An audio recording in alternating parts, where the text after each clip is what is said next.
With each passing day, we draw closer and closer to the release of Jurassic World: Fallen Kingdom, and with the hype surrounding the 5th entry in the JP series building, new information seems to find its way to us quite often now. Recently, a very interesting bit of news was released that happened to go into detail on the fate of Dr. Henry Wu. Now, as we all know, Wu has been connected with InGen genetic engineering ever since the creation of the very first Jurassic Park. He was credited with laying much of the groundwork for how Hammond would successfully be able to clone living dinosaurs for use in his elaborate theme park, and as such was given the massive responsibility for the lives of not only these animals, but also those of whom they could or would eventually affect in the real world. Henry, the ever-ambitious man, always looked for new ways to wow his audience. The results were never enough, the breakthroughs never sufficient or adequate for him to ever stop his constantly evolving work.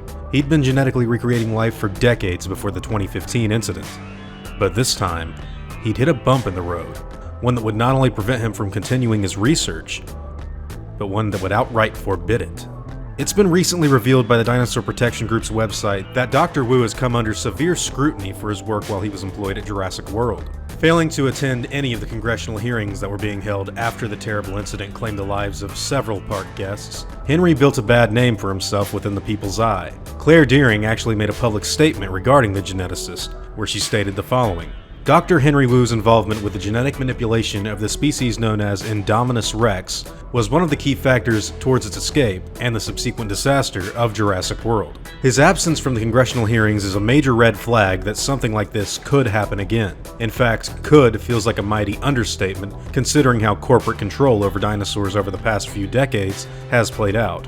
Corporations are built for profit, and greed has been proven to respect no ethical boundaries. Because of this, Dr. Wu was subsequently stripped of all credentials after the man was found guilty of bioethical misconduct. So far, he's been unreachable for any further comments, and due to his absence, the debate surrounding what will ultimately become of the remaining dinosaurs on the island has become rather messy. Claire has gone on record stating that she feels that Wu may even be responsible for the deaths of many people at the amusement park. She, along with many others, share the belief that because of his blatant abuse of genetic power and position, he needs to be held accountable for his actions. His disregard to any kind of legislation that protects the public is not only ethically wrong, but also seen as selfish and dangerous behavior that could very well cause more lives to be lost in the future. With Henry Wu's whereabouts still unknown and his ability to clone extinct life now being made publicly illegal, the Doctor is shaping up to be a much more villainous character than we've ever seen him before.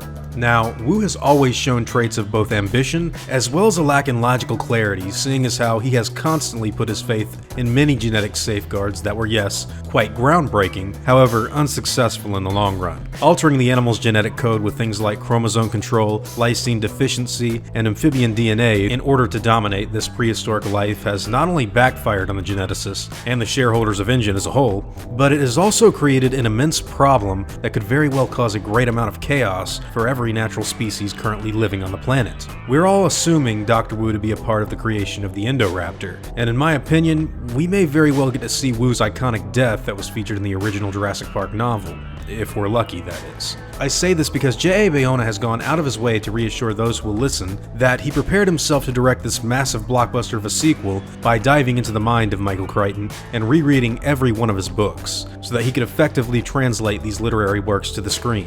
I know that I personally am extremely excited to see Dr. Wu in just a few months' time, and I have a feeling a lot of you are too. I'd love to know what you all think Dr. Wu has been up to since the fall of Jurassic World in the comments down below. I have a feeling he may be up to something that goes beyond what Hoskins ever planned to happen in the last film. Now, before I go, I want to thank my game wardens, as well as my InGen executives, including our newest member, Matt S. I'd also like to thank my park workers and InGen hunters as well. It's incredibly awesome to have you all pledge this kind of support to the channel, and it means the world that all of you continue to help me make this thing bigger and better every day. I sincerely mean that. Now, I'd like to thank you all for watching this video, and hope that you all enjoy today's content. If you feel like I deserve it, I'd appreciate the like and hope that you'll consider subscribing if you're interested in hearing from me again. I'll see you all in the next video, guys. And as always, take it easy.